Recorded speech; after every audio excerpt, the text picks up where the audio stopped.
Travel four life time എന്ന YouTube ചാനലിലോട്ട് എല്ലാവർക്കും സ്വാഗതം. വീഡിയോയുടെ തുടക്കം കണ്ടപ്പോൾ തന്നെ ഏകദേശം കാര്യം മനസ്സിലായി കാണും. ഇന്ന് നമ്മൾ കമ്പത്തുള്ള മുന്തിരിത്തോട്ടത്തിലോട്ടുള്ള യാത്രയാണ്. ഇതിനു മുന്നേ പൂപ്പാറ, ബോഡിമെട്ട്, തേനി, കമ്പം വഴിയുള്ള ഒരു വീഡിയോ ഞാൻ ഇതിനകത്ത് അപ്ലോഡ് ചെയ്തിട്ടുണ്ട്. ആ വീഡിയോ കണ്ടിട്ടില്ലാത്തവർ ആ വീഡിയോ നേരത്തെ ഒന്ന് കാണണം. അതിൻ്റെ സെക്കൻഡ് പാർട്ടാണ് ഈ വീഡിയോ.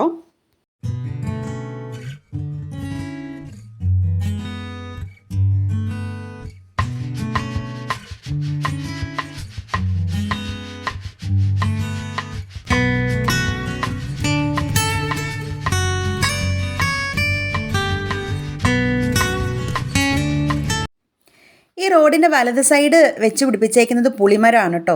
നമ്മുടെ നാട്ടിൽ റബ്ബർ മരങ്ങൾ വെച്ച അതേ ഒരു ഭംഗിയിലാണ് ഇത് വെച്ചേക്കുന്നത്. നേരെയാണ് ഓരോ പുളിമരവും വെച്ച് പിടിപ്പിച്ചേക്കുന്നത്. അതിനുള്ളിൽ കൂടി ആ നേരെയുള്ള വഴികൾ നമുക്ക് കാണാൻ പറ്റും. നല്ല ഭംഗിയാണ്. ഇനി നമ്മൾ നേരെ പോകുന്നത് തേനി, കുമളി, കമ്പം മെയിൻ ഹൈവേയിലോട്ടാണ്. ഈ പറഞ്ഞ പോലെ എനിക്ക് ഈ റോഡും ഭയങ്കര ഇഷ്ടമാണ്. കാര്യം വലിയ തിരക്കോ കാര്യങ്ങളോ ഒന്നും തന്നെയില്ല. നമ്മുടെ നാട്ടിൽ പൊതുവെ ഹൈവേയിൽ കയറി കഴിഞ്ഞാൽ അത്യാവശ്യ തിരക്കും കാര്യങ്ങളൊക്കെ ഉണ്ടാവില്ലേ. ഇതങ്ങനെ ഒരു ബുദ്ധിമുട്ടുകളും ഇല്ല. നല്ല ഭംഗിയാണ് ആ റോഡ് കാണാൻ വേണ്ടിയിട്ട്. ശരിക്കും ഡ്രൈവിംഗ് അറിയാത്ത ആൾക്കാർക്ക് ഈ റോട്ടിൽ കൂടെ പോകുമ്പോൾ ഒന്ന് ഡ്രൈവ് ചെയ്താൽ കൊള്ളാമെന്നൊരു ആഗ്രഹവും ഉണ്ടാകാൻ ചാൻസ് ഉണ്ട്.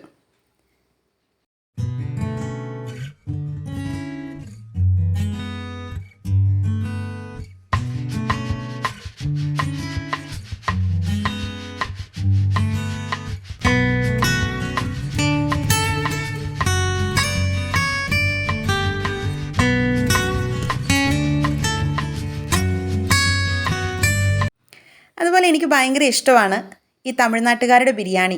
കാര്യം നമ്മൾ നാട്ടിൽ ചോറ് വേറെ വേവിച്ചോ ചിക്കൻ വേറെ വേവിച്ച് അത് രണ്ടും കൂടെ മിക്സ് ചെയ്ത് ദമ്മിട്ട് അങ്ങനെയൊക്കെയല്ലേ. ഇവരെന്ന് പറഞ്ഞു കഴിഞ്ഞാൽ ആ ചോറും ഇറച്ചിയും എല്ലാം ഒരുമിച്ചിട്ട് വേവിച്ചൊരു പ്രത്യേകതര ഫ്ലേവറാണ്. എല്ലാ ചോറിനും അതേ ടേസ്റ്റ് ഉണ്ടാവും, ആ പീസിനും അതേ ടേസ്റ്റ് ഉണ്ടാവും.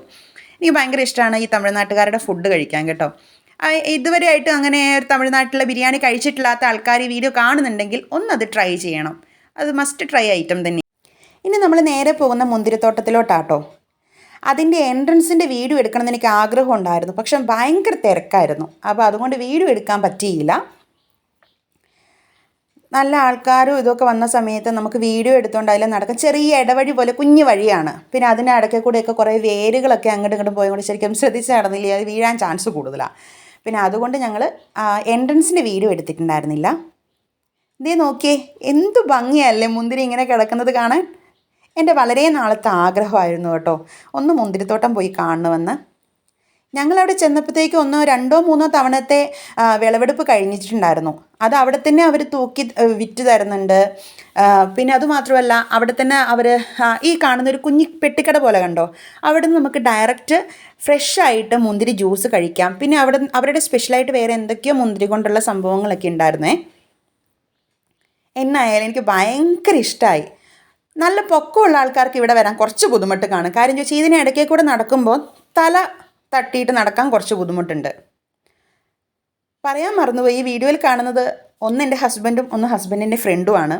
ഇവർക്ക് അത്യാവശ്യം നല്ല പൊക്കമുള്ളതുകൊണ്ട് ഇതിനിടയ്ക്ക് കൂടെ ഇങ്ങനെ കുനിഞ്ഞ് അവിടെ വന്ന് ഏകദേശമുള്ള പൊക്കമുള്ള എല്ലാ ആൾക്കാർ ചേട്ടന്മാരും ഒക്കെ കുനിഞ്ഞായിരുന്നു നടന്നത്. നേരെ നിൽക്കാൻ പറ്റില്ല, മുന്തിരി തലയിൽ തട്ടുന്നത് കൊണ്ട്. ഈ പോകുന്ന വഴിയായിരുന്നു കേട്ടോ എൻട്രൻസ്. അപ്പം നല്ല തിരക്കായിരുന്നു. ഇപ്പം നിങ്ങൾ കാണുന്നുണ്ടല്ലോ അതിലൊക്കെ വേരും ഈ ചെടിയുടെ തന്നെ വേരും കമ്പൊക്കെ നിൽക്കുന്നതുകൊണ്ട് വീഡിയോ എടുത്ത് വരുമ്പോൾ ചിലപ്പോൾ തട്ടി വീഴാൻ ചാൻസ് ഉണ്ട്. പിന്നെ നല്ല ആൾക്കാരും തിരക്കൊക്കെ ഉള്ളപ്പോൾ എടുക്കാൻ കുറച്ച് ബുദ്ധിമുട്ടുണ്ടായിരുന്നു. ഇത് അതിനോട് അടുത്തുള്ളൊരു ഷോപ്പാണേ. അവിടെ ചെന്ന് കഴിഞ്ഞാൽ ഒരു ഫേമസ് ആയിട്ടുള്ളൊരു സംഭവമാണ് ജിഗർത്തണ്ട എന്ന് പറയുന്ന ഒരു സ്വീറ്റ്. അതൊന്ന് ട്രൈ ചെയ്യണം. അവിടെ ചെന്ന് കഴിഞ്ഞാൽ എന്തായാലും ഒന്ന് മസ്റ്റ് ട്രൈ ഐറ്റം തന്നെയാണ്. ഞാൻ നേരത്തെ പറഞ്ഞ ബിരിയാണി പോലെ തന്നെ ഈ ജിഗർത്തണ്ടി ഒന്ന് ട്രൈ ചെയ്യണം. ഇതാ ഷോപ്പിൽ നിന്നുള്ള വ്യൂ ആട്ടോ. അങ്ങനെ ഞങ്ങൾ മുന്തിരിത്തോട്ടമൊക്കെ കണ്ടേച്ചിട്ട് തിരിച്ച് വീട്ടിലോട്ട് വരുവാണ്.